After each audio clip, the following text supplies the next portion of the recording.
In terms of getting aid to the Israelis as quickly as possible, I know it's a priority on both sides of the Capitol right now. Obviously, there's chaos to deal with on the House side, and a speaker has to be in place, or at least extended powers given to the acting speaker in the meantime to make something happen. That could take considerable period of time. On the Senate side, there's always a libertarian, contrarian, what have you, who generally puts a hold on large amounts of foreign aid.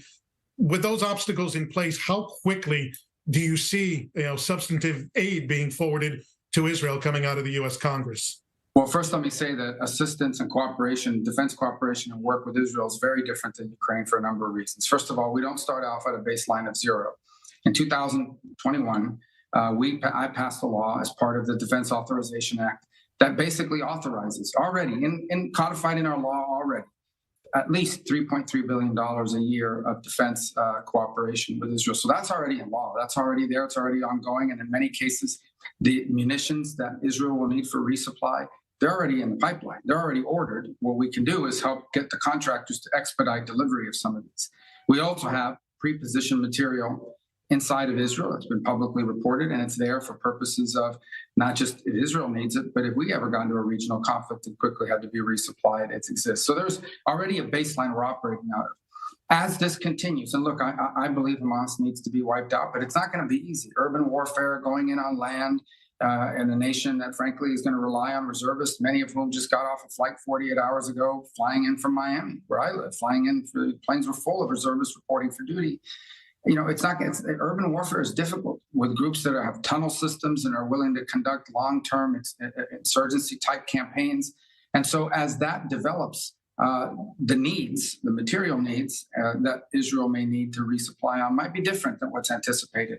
So I think you'll find all the support you need in Washington, and we'll have the mechanism to deliver it. I think what's important is we understand that baseline's already there, the authorities are already there, and at some point, if more is needed, and it probably will be, we'll need to know exactly what that is, and I don't think there'll be any impediments to getting it done. And I hope that it can be kept separate from these other debates. I've been a supporter of helping Ukraine, but I don't think the two should be mixed because they're two very different cases. I need to ask you, if I'd be remiss if I didn't.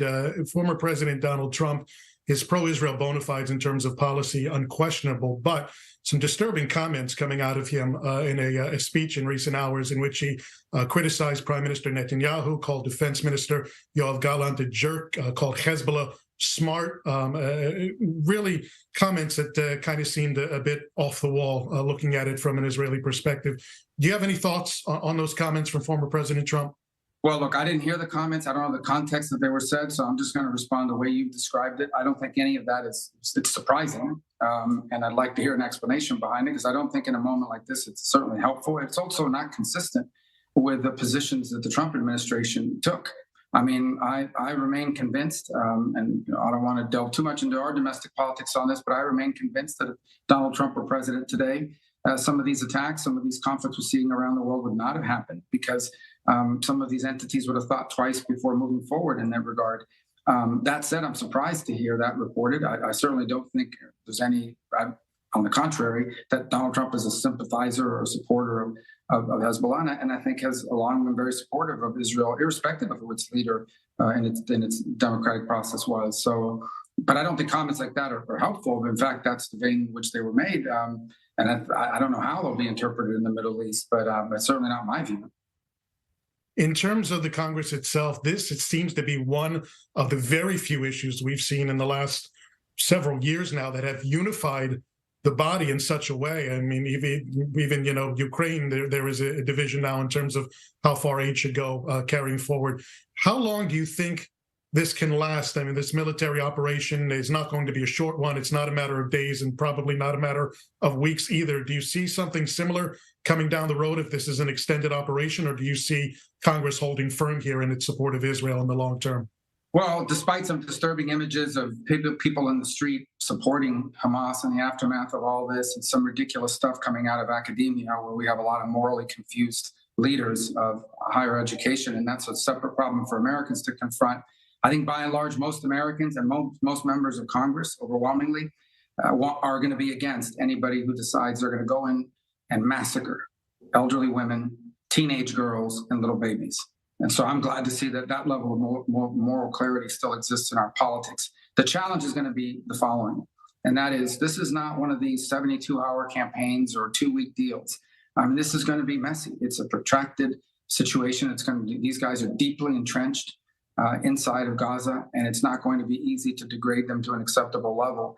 And so the real challenge is not today. The real challenge is 3, 4, 5, 6 weeks from now, because the way it has played out historically is Israel is attacked. Everyone rallies to Israel's side. Israel does what it needs to do. And then all of a sudden, starting in Western Europe and then spreading even here in the United States, you start hearing calls of, okay, you've done enough. It's time to stop. And that's where I think the real challenge is going to come. I think we need to understand something very clearly. If Hamas is not eliminated, if Hamas is not substantially degraded, they will come back and they will do this again, and they will do it worse. And other groups will look at this as an example of what they need to do, and they will do the same. We need to understand that if we don't stop this now, it won't be, 1,000, 1,200 people. It could be thousands upon thousands of people that are murdered because they happen to be Jews living in Israel and are hated by these people. So if this isn't stopped now, it's going to lead to more loss of life, more bloodshed. If we've learned anything from history, is that if you don't confront and defeat evil, evil will grow, evil will spread, and evil will come for you.